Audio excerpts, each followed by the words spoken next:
What is up, ladies and gentlemen? Welcome back to the channel. Today, we are taking a look at some tweets by Robert Bowling. This is a couple of days ago, but I figured, hey, you know what? There's not much going on aside from like all that FaZe drama. I don't know what's going on with FaZe right now, but FaZe is in like a huge turmoil. Maybe I'll cover that in a video if if there's nothing else going on in a few days, but yeah, today, not talking about that too much. I want to talk about these tweets from Robert Bowling, 402. He used to be the Modern Warfare 2 community manager, not this Modern Warfare 2, the 2009 version, the one people actually played longer than like 2 weeks for, So yeah, he talks about Call of Duty, Activision in general.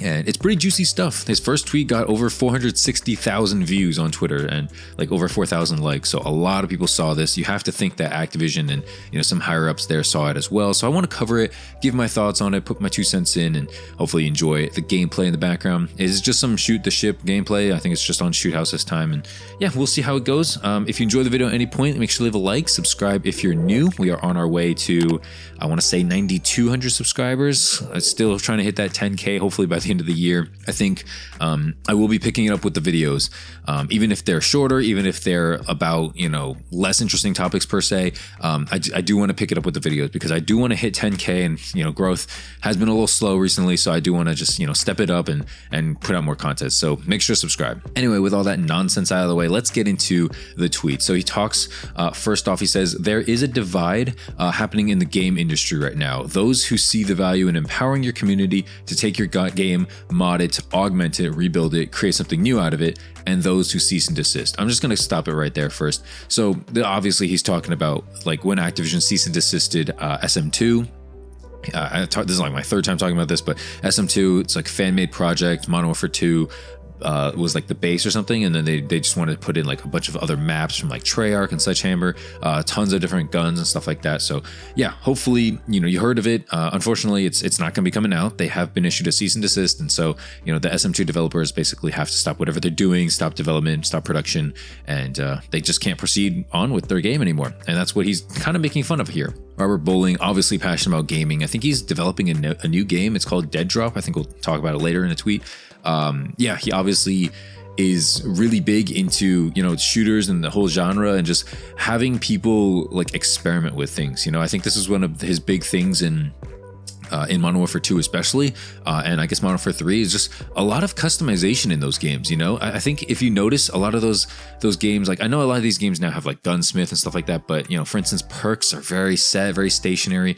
There's only assault kill streaks. Like I feel like they took out so much of the customization in Call of Duty, and I'm not going to say Robert Bowling was like the main guy doing all the customization and encouraging it, but I'm pretty sure he had something to do with it. His next tweet goes on by saying there's always a time when the lawyers come knocking and suggest you crush some community initiative that's getting too close to copyright infringement, and it's easy to pull that trigger. You can pay lawyers to crush or invest in the community to empower them legally. Now this is kind of what I really want to talk about. Again, he's referencing SM2 and the developers there. Essentially, he's saying like, hey, it's within your legal right, Activision, to shut this down and be like, hey, stop that. Or you could be, like a member of the community and like see progress instead of just shutting things down and be like, hey, you know what? Let's pull these guys on board, maybe make a separate team and just be like, hey, you know what?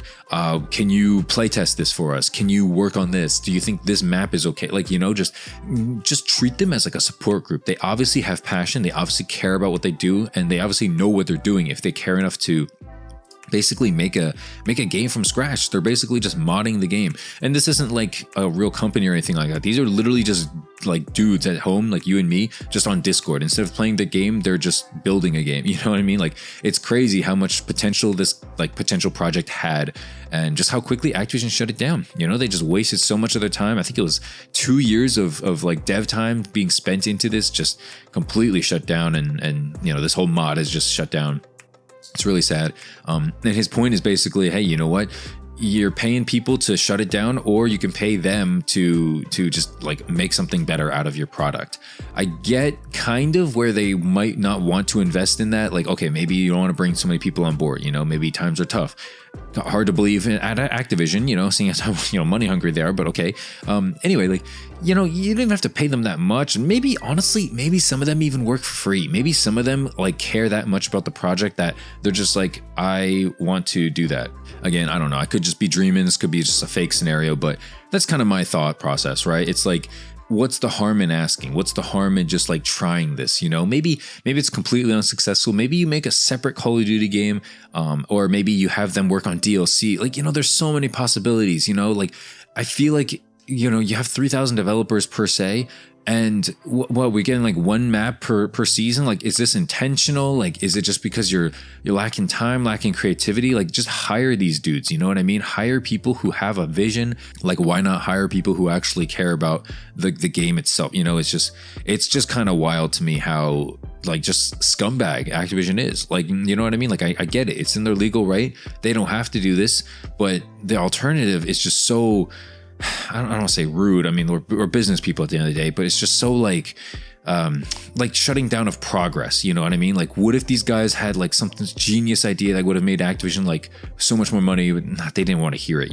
I don't got a screenshot for this, but Robert Bowling did tweet something else as well. He said, "I would not be a game developer if I didn't start by modding my favorite games. Counter-Strike wouldn't exist if it wasn't for modding. PUBG would never exist if it wasn't for modding. You never know what can happen when you allow your most dedicated fans to be creative." And that's honestly a crazy good point. You know what I mean? Like, so many games out there and so many just like projects, so many, like, I think it was like dumplings or pot stick or something like that. Like, it literally started off as an accident. They were trying to make something back in like China or something like that, and they ended up sticking to the pot, and people were like, hey, wait, this is actually kind of good. And it started as an accident. And I'm not saying like SM2 is an accident or some creativity thing here is an accident, but when you let people experiment, when you let people be creative, you could come up with something really cool, something beautiful, right? Tons of stories, tons of examples out there like this. But no, Activision, being as money hungry and as greedy as they want to be, basically are like, nah, you know what? You can do your own thing without using our product or projects, or without our intel, or whatever our assets. And that's kind of the wave they want to ride. That's how they want to live their life.